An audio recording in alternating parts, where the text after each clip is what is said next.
So this is about Billy Knight. It's time for our River City chat. I want to keep you updated on things that's going on in the city. And this is one that I want to update you on. That's Sue Ellen Gymnasiums. And, there's been some talk about this for a month now because I wanted to wait until we got enough information to share with you that was factual information.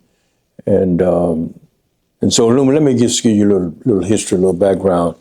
We started get to this point of even having to consider doing some renovation to Sue Ellen because of the tornado that hit us on Juneteenth, 2023.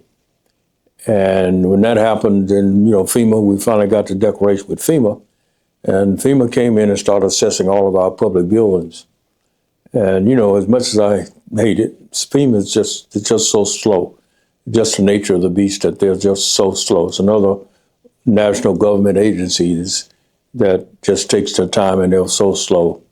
And so really I hate it because it's been 2 years that we've been working back and forth with FEMA. And then when you finally get a report from them, with Sue Ellen in particular, they said, we got some roof damage and we can qualify, your building qualify for $5,000. And with that $5,000, you got to do another 20 things. And I'm saying, no, we've already waited 2 years and we're only going to get $5,000. I'm not going to wait around on that. We need to get this building done. So then we started getting our local engineer involved, our building official involved to look at the damage, just what's all involved with fixing this building. And we realized at the time that the roof was damaged, so we got the roof fixed because there was a lot of leak in the building with the tornado, water coming in. But it really wasn't that bad, but just a lot of water got in through this minor area that was leaking. And so we got that corrected. And then we realized that water was coming in also from the floor area. Somewhere the water was coming in from the floor. And that was all the way around the building. So we got to fix that, find out where that's coming from before we can decide, how to fix it. Because we don't want to put a new gym floor in, go in there and do a lot of painting and all that, and we got water coming in, okay? So we got the roof fixed, and now we're ready to do the other work, and now we've got to correct this problem with the water. And so they decided to, after a month or so of evaluating that, we decided we better make sure we check the footing of this building to make sure the footing is well and see what kind of damage this water has caused.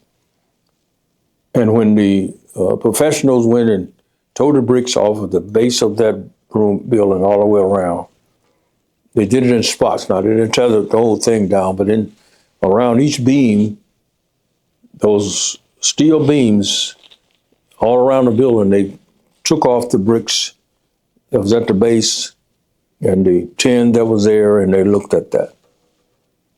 And lo and behold, most of these beams are corroded, rusted out.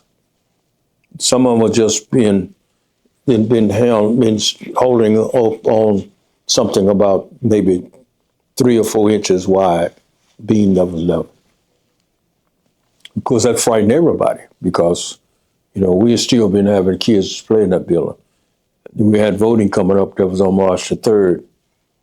Now the building official is saying that this building is not safe because you got that kind of corrosion all the way around the building from these beams. And just in a moment, anything could happen, those things just collapse, because if any one of them collapsed, there was going to be like a domino effect. And so we all got panic about that and saying, man, we can't even let anybody in the building because you never know. So we took a chance on having the voting in there for March the 3rd. And we also were going to have the runoff. It was going to take place on April the 8th, but we don't have a runoff, so we don't have to worry about that. So what we're doing now is getting quotes and bids if necessary to demolish that building. The board voted with all this damage we got on the footing of that building. There's no way we can fix it. We can salvage it. So we're going to have to tear the building down. None of us want to do that. But for the safety of the public, and particularly our kids, I don't think we have much of a choice. So now we're getting these quotes to see what it would cost to tear the building down. Now, we had already got money to repair the building from the tornado through the Community Service Block Grant Program. We'd also had written a grant. Even before the tornado, we was working on this grant to just renovate the building, so we got that money. So long story short, we had right at $800,000 to put into this building for renovation. And one of our building officials said he thought we could even get a new building for about $800,000 for all the work, $800,000. Now, that was hard for me to believe, and it's still hard for me to believe, but that's what they said. So right now, I'm concerned about whether we're going to be able to get that building built for that amount of money.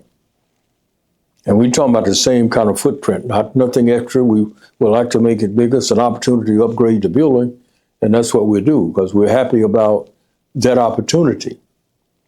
It's sad to have to tear this building down because the building been there for so long. Over 60 years, that building been there. So there's a lot of memories in that building. A lot of kids learned to play basketball in that building. There was a lot of social events in that building. A lot of voting took place in that building. So there's a lot of memories.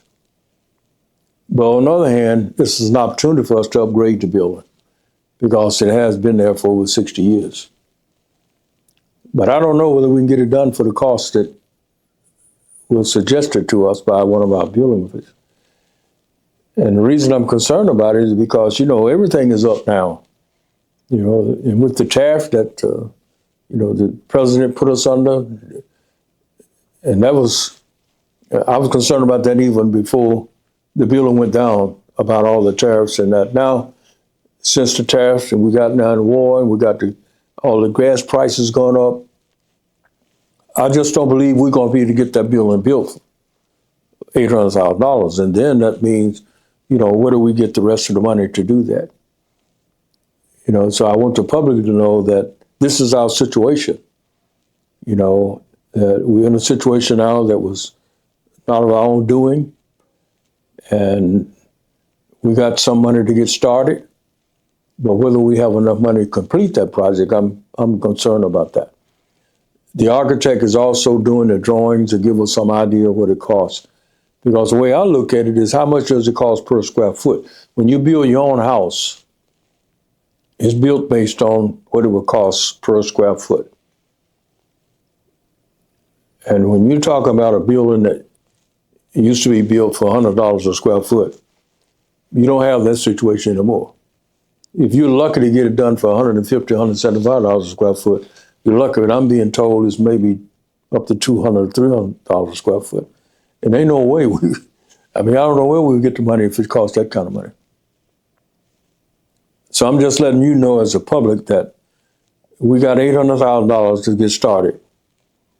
But depending on what the architectural price come, it's going to be, we got to decide how do we get the difference in that. Because I can guarantee you it's going to be more than $800,000.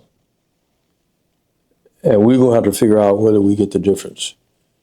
And I'm just hoping and praying that that difference is not too much. But that's where we are. Because just normally we cannot get things built at the same price today that we did just 2 or 3 months ago. Even with a pre-engineered building, because that's where they said we can get it done with a pre-engineered building, we can get it done for less than $800,000, what we were told.